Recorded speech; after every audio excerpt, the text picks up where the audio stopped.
Who are you? What is your natural state of being?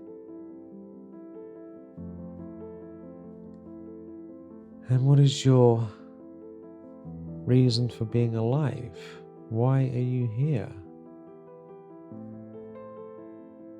You are the most exceptional and valuable when you are being true to yourself. Many blessings. Hope you're doing great. Today we're talking about how to be yourself, how to be a first-rate version of yourself rather than a second-rate version of somebody else. Because we are all different. We're all unique beings. You are different from anyone else in the world. You really are. Like literally, there is nobody else like you at all. There might be people who are similar to you in some ways, because we're all, of course, human beings, right? So we all have similar programming in different ways, and we all have hands and feet and whatever else, right? So there's lots of similarities, but we're all different. And when we are aligned with who we are, when we are aligned with ourselves, and we are at peace with ourselves, then we can express ourselves calmly and naturally, confidently, and we can go through life with a sense of ease, a sense of contentment, a sense of happiness, because we are aligned with our own nature. But when we are trying to copy someone else, we always feel a little bit off, a little bit anxious, a little bit like we're pretending. Now, why do we copy people? We all do it, right? We all do it. Even language, right? Did you invent the English language? No, neither did I, right? English language is the language we talk now, has come from a long line of various other people going back a very long way. And so we are using words and also have accents based on other people. So our accent is copying, right? So we can't be completely original because we have to use the building blocks that already exist, like language, clothes. If you wanted to like invent your own language and create your own clothes and create everything from scratch, it would be a very hard thing to do. So we're using things that already exist. And then we go through life and we copy our parents or the people around us, and then our peers, and then we look at stuff on the internet nowadays and we see all these things, YouTube videos, movies, magazines, blah, blah, blah. And we absorb all of this information and it informs how we think we should be. Otherwise, if it didn't work, why would people advertise, right? Advertising is millions and billions of dollars industry, right? If advertising didn't work, they wouldn't spend money on it. So when we see things, when we see other people buying things or having things or eating things or doing things, some part of us is looking around and grabbing information, is simulating it into our consciousness, and then to some degree trying to copy it. You see it in little kids, but it doesn't stop when we grow up, it carries on. So copying people is something we just naturally do as human beings. That's mainly how children learn, right? For their imitation. So this is a built-in mechanism and there's certain benefits to it. Problem with it is that if we copy everyone all the time and we're not looking inward at ourselves, what makes us unique and what brings us peace and well-being, then we can always be trying to copy other people and be out of alignment with ourselves. And if we are out of alignment with ourselves, the sign that we're off track with ourselves is we feel stressed, we feel awkward, and we feel anxious. We feel something is wrong with our life. We feel like we are forcing ourselves. We feel like we are almost standing on one leg, so to speak. We're off balance internally.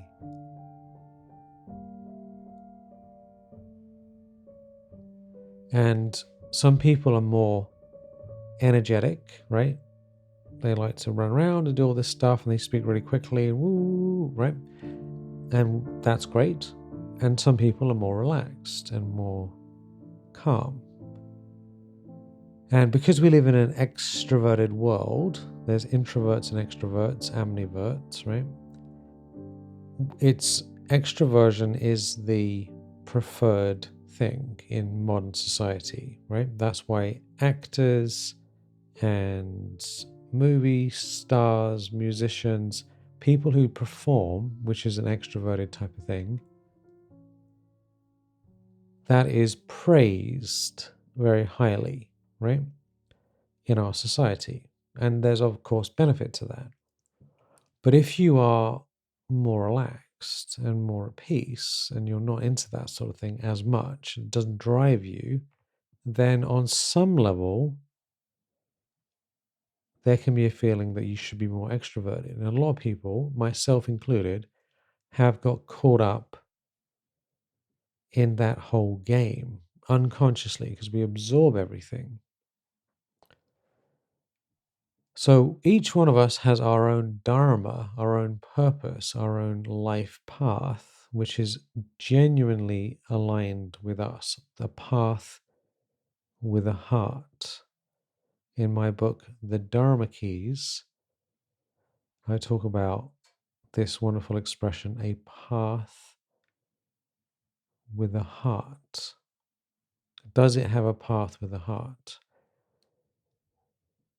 Because if we are trying to follow somebody else, it doesn't have that power. It doesn't have that heart. It doesn't have that good feeling behind it because it's just not right for us. So think about this for yourself. What is your true path?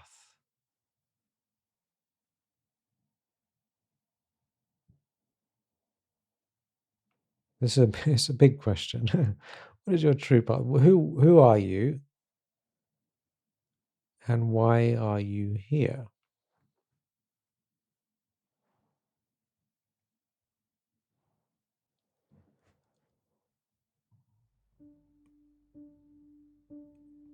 This is a very important question. Who are you and why are you here? And I'll tell you one thing, it's not to be a second grade version of some other person. You're not here to copy somebody else because they're doing their thing. And a lot of people, they're not even living their dharma. So you've kind of got people copying people, copying people, copying people. No wonder so many people are depressed, right? So if you've got large numbers of human beings who are not living their path, and then other people copying them, and then other people copying the person who's copying them, what a mess that is, right? So we need to look within ourselves, look inwards and say, well, who am I? What is my natural way of living, my natural aligned way of being?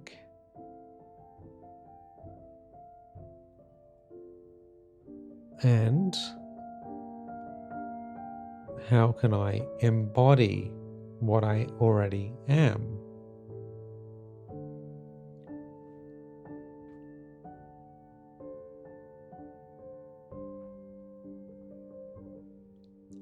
Something I've personally been thinking about recently. I went for a lovely walk. I've been spending the last few days going on walks. in the mountains. It's been beautiful. And I was thinking, what is the point of my life, really? What's it all about? And three things came to my awareness, and this might support you. That's why I'm sharing this. First thing is, I feel I'm here to make people feel better. Maybe, hopefully, I'm making you feel better. Just to make people relax, good vibrations, loving, kind energy. That's what I feel. I feel all of us are here to do that, actually, to bring positive, good vibrations into the world, right? So it's more of a beingness, more of an energy than it is a doingness, right? So one is to bring good feelings, good vibrations, peace and calm and love and light and ease and grace into the world. Second thing, for me anyway, is to share profound things, to share deep things in a way that people understand, because that's pretty much all I do. That's what I like to do, and it seems to be what I'm good at, and I tend to help people with these things. So loving energy, good vibrations, and also sharing things. Other people, they might be better off building things or helping people with, like, everyone's different, right? That just happens to be what I'm doing with my life. But if everyone did that, there would be a huge lack in all these other areas. So that wouldn't be good for everyone to be doing the same thing. And the third thing that came to my awareness, which is actually surprising, it's taken me this long to really look at this, is that after sharing whatever is shared, it's not my responsibility whether or not anyone does anything with it. Like, if you listen to this podcast and you get anything out of it and you do anything with it, ultimately that's up to you, isn't it? Because you're master of your life and you can decide whether you want to do something or not. So if you take any of the suggestions that I've ever had, if you've been listening to this for a while and it's benefited you, you're the one who did it. You're the one who thought about these things and applied them and got the outcome. That's up to you. Your success in life is in your hands. And this applies to everyone, really. Everyone is the master of their own life. And whether or not we want to do something or not do something is up to us. You can't force anyone to do anything. You can lead someone to the dance floor, but you can't make them dance. You can lead the horse to water, but you can't make the horse drink. So we can share from our heart and have good intentions. And then, end of the day, everyone does whatever they want, don't they? So that's what I personally feel my life is about, is coming from a good place, feeling at peace. And I also realize I don't need to be super extroverted and speak really quickly and be too intense, because there's enough people like that around as it is, don't you think? I think sometimes I've tried to sort of be more intense in order to fit in with a certain idea about what I should be like according to something I've seen somewhere, right? And perhaps you're actually quite a um, fiery, hardcore person, and you might be trying to be more relaxed than you are, which would be unnecessary as well. Do you see what I'm saying? We all have a certain temperament and a certain way of being that comes within us naturally. And if we're aligned with it, then we can relax and we can enjoy ourselves. I know loads of people. I have so many students in my different programs, right? Some of them are really like supercharged. They speak like 10 times the speed. Like with messages, you can change the speed, right? Some people, when they're speaking, I have to turn it up doubles time or even more than that, right? Because they speak so slowly. I'm like, what are they trying to say? Let me just get it. Other people, if I try and do double time or even 1.5 time, I can't understand what they're saying because they're already speaking double time to begin with, right? And in Ayurveda, if you study it, there are the three different types: Vata, Pitta, and Kapha, right? And now apparently, you can be a variety of these things. Vata people tend to speak quickly and they're a bit like wiry and a bit intense, right? A bit kind of ungrounded. Pitta people are more like on point, get it done, get it done. And Kapha people are more relaxed, right?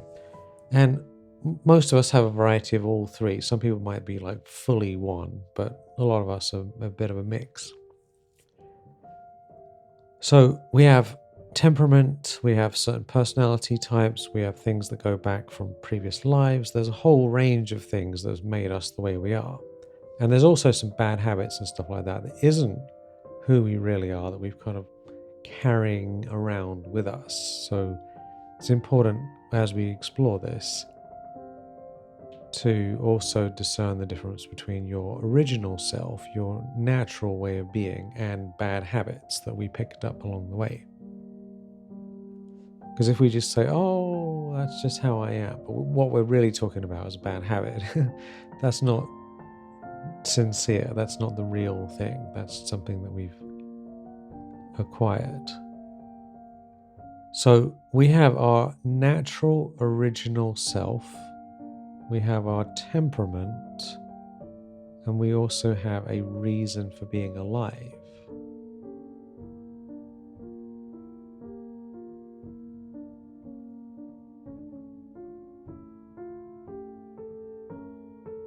And it's very important we figure out what it is because it brings profound peace and it takes a lot of stress out of our life because we can let it go.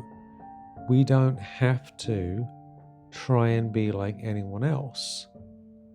Like some people, they are very interested in certain things, right? I mean, there are a lot of people in my life I've noticed, or certain people in my life who try and they want me to be a different way, right? And I think to some degree, all of us want someone in our life to be different, right? Just on some level, we tend to want people to be like us because we're ourselves and we feel okay with it. And people who are different, we're like, oh, it'd be better if they weren't like that and they were more like this. So this is something that happens unconsciously. Some people want to change you. You might want to change someone else. I might want to change somebody. There are certain bad habits within us that we need to let go of, which is fair enough. So one is the bad habits. The other is programming from the world. And then there's our original self. And we need to understand what that is. Who are you? What is your natural state of being?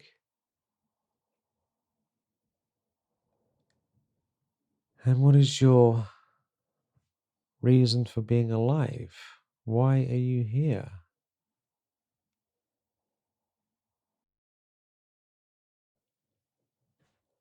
One of the most profound things we can do is just take the pressure off. Don't try to be someone else. You don't have to be. There's no point. In fact, trying to be a second grade version of a different person is really not good for anyone. The funny thing is that if you go on the internet, you look at your phone, go on social stuff, right? Go on anything, you will come across endless examples of who you should be according to various people. What you should believe, what politics is the proper politics, what products you should buy, what you should look like, right? It's really intense programming going on here. We don't think of it as programming, we think of it as content, but it's actually programming. So we're being told thousands of times a day who we should be and what we should be like.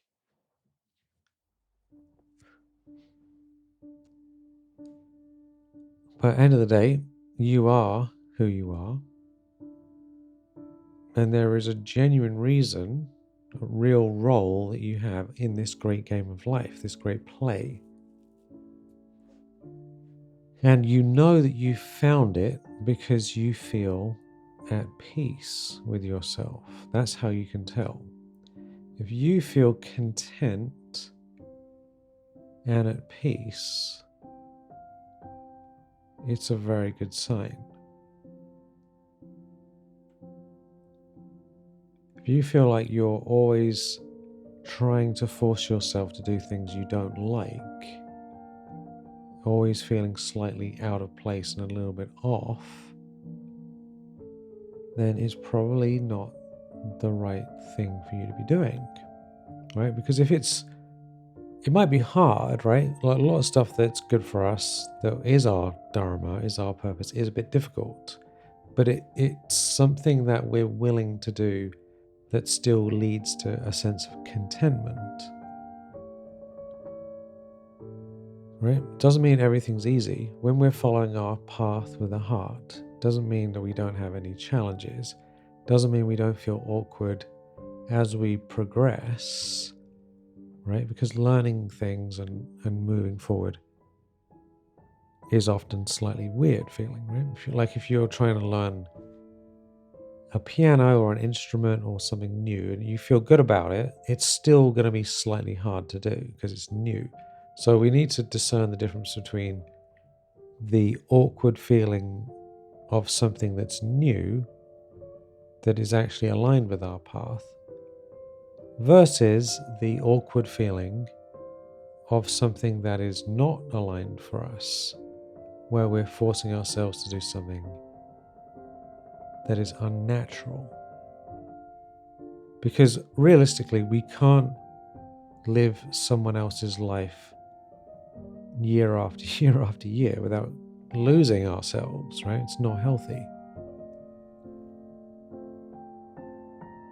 So these are things to consider.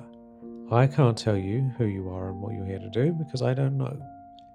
And neither can anyone else. It's something for you to explore. What I can tell you is that you will feel content and relaxed and inspired when you're living your path. You'll feel genuinely happy to get out of bed and do something because you want to do it. You'll feel content as you go to sleep. You'll feel at peace in your own skin.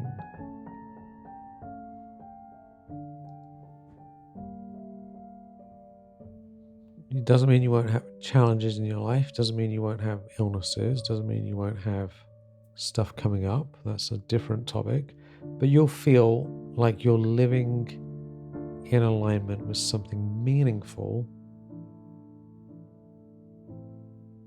and like you're having a good life. I'm thinking of Martin Luther King, right?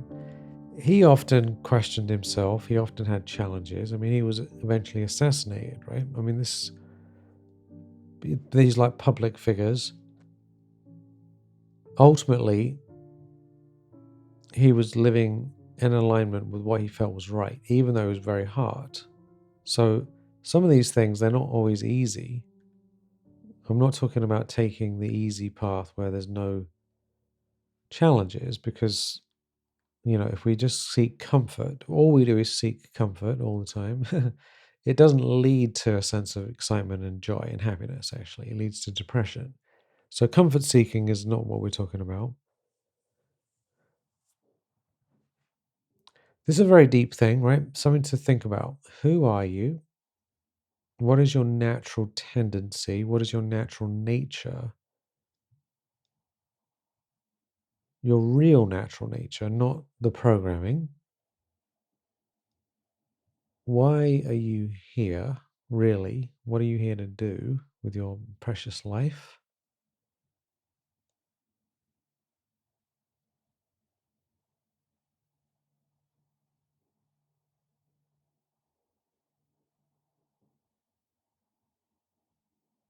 And how will you know? when you are living in alignment with yourself.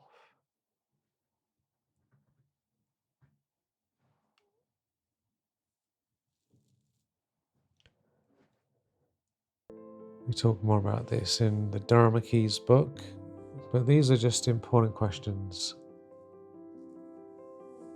to ask. By asking the question, you open the door to receive the guidance. And that's why it's important to take time off, to rest, to relax, to allow the guidance, the ideas, the inspiration to appear in your wonderful mind and in your heart. So thank you for being here. Thank you for your wonderful presence. I hope this has been inspirational in some way. Just be aware.